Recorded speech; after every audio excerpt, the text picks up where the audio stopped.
This is a retile, a tile that is completely made of recycled plastic waste.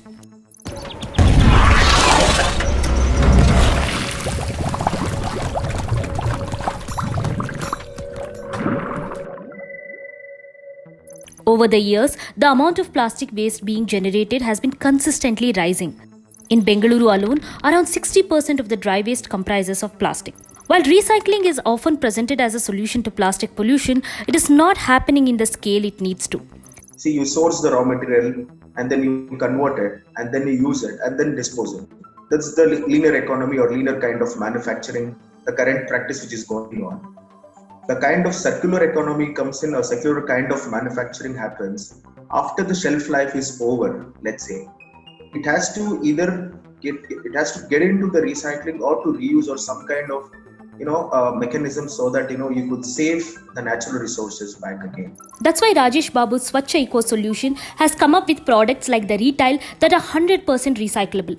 Because unlike other tiles in the market, which are made of recycled plastic and other materials like cement and sand, retiles are made of recycled plastic alone.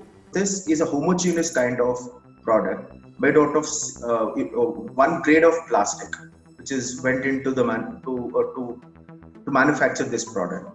And later, once the shelf life is over, let's say one has used it in any of the park or any of the footpaths, one needs to remove the material and replace something new to that. This can be sent to recycling back again. The retile has gone through a range of tests and can withstand 35 to 40 tons of uniform load on them. It has anti-slippery design and rainwater harvesting features. Each retile is made from around 150 polythene bags. Though there are numerous dry waste collection centers across Bengaluru, the city did not have a model recycling center before Swachha. This led to the setting up of the city's first dry waste processing center. The plastic from the collection center undergoes one more level of segregation where different types of plastic are separated. These are then converted into pellets which become the raw material. This raw material is turned into products like retiles. While COVID-19 may have given a break to other kinds of pollution, plastic is not one of those. There has been an uptick in the single use of plastic with masks, gloves and even takeout containers being used like never before. In other words, recycling efforts like Swachha's has become ever more important.